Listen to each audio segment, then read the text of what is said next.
Hi, this is Kristi Borst, and welcome to the recording of Connecting More Fully with Love, Integration, and Support.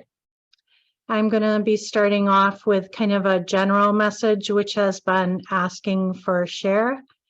And I'm recording this to share with those who are not able to be here and those who might have an interest. So I'm recording this at the end of February 2023. There have been some significant earthquakes in the Middle East and lots of people affected by that, lots of souls actually departing the earth plane, other miracles, lots of miracles of finding people. And the message is really kind of in alignment with some of the illusion that we face in the programming that we receive from a very young age. And one of those pieces is this phrase, you only have one life to live. And we do live multiple lives. And when we see things that happen to us from a standpoint of this is our only life, life can seem unfair, things don't make sense, it doesn't seem like there's any balance, but there is definitely a balance when we can tune into our Akashic records or have support in tuning into our Akashic records and understand that there's more than meets the eye. As part of my abilities or my gift, I have been blessed, I would say, to know of another lifetime. I know of a couple, but one I know in particular, which is almost 180 degrees different path than this path I'm on now. And I think this happens to us. We go through a life path and maybe it's easy for us, or maybe it's difficult. And then the soul says, okay, I see what I did wrong. I see what I did right. I'm going to switch things up. I'm going to, learn more in a different kind of playground. And so I think that this happens. And the other thing that I have been shown is that in these kind of mass events that can seem somewhat senseless to us, that there is a higher order to things. There is a higher outcome of this than measuring it by strictly a loss of life. Through these events, a lot of tragic events, people begin to understand that we are connected.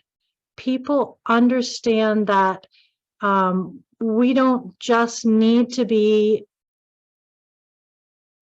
aware of or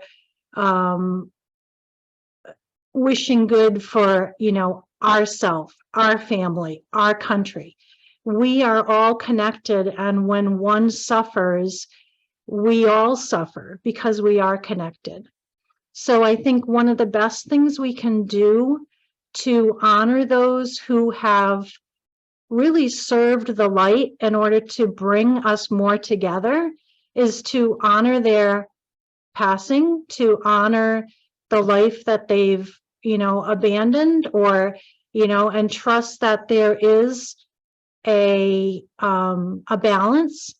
We might not ever have privy to that in this lifetime, but I assure you, when you're out of physical form, you're going to be shown lots of things that will make a lot of sense. And I personally tell myself, hey, I'm eternal.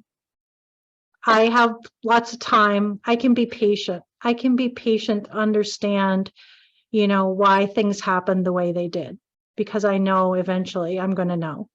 And hopefully I'll make either better choices or, handle the situation better in another time and place.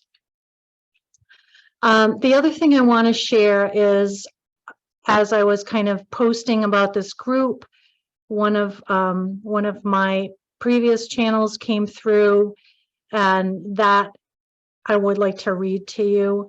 Basically, the headline says, "Trust your soul's evolution." Moving forward often takes letting go, but that's when you'll find your wings, take flight, and discover the strength and the freedom to soar. This is more about surrender than it is about needing to do or to achieve more first. Your soul is ready. Others are nearby, ready to help, lift, and guide you. Sometimes we have to learn to ask for help. The biggest message I want you to take away from this is that you are already enough. You already have what it takes, and I believe you have what it takes is evidenced by your being here in physicality right now. There are lots of souls that want to come here. Not everybody gets the ride. So make the most of it. Figure out ways that you're self-sabotaging your own voice, your own gift to the world, your own love of self. And I'm definitely available to help work on that. But there are many, many coaches and healers out there. So find somebody you can partner with. We are communal animals and we need one another. And I also believe we are lifting one another. As one of us moves forward, we reach our hand back and we help the next person forward. So there is a balance. Aim for making the world better, making your life better, making things better for other people. And in that way, you only shift the balance for yourself to the positive and the balance for everybody else to the positive. So I think that's it for the shared message. I would just encourage you to realize that, you know, a lot of times metaphysics and meditation focuses on the breath. And I think what gets lost in that focus is that the breath connects us. So as you're breathing, whether you're in meditation or whether you're not conscious that you're breathing, you're connected to all of life that breathes. So it's really a fallacy or another illusion to think that no one cares or, you know, you don't matter, because you do matter. So connect more fully to love usually begins with self-love. So start to find that space, find the gateways to love yourself. If you can't love yourself in this moment, then we look to the youngest wounded child self and we just flood that child self with love. So namaste. Reach out if you'd like additional support, and I'm here for you, and I love you.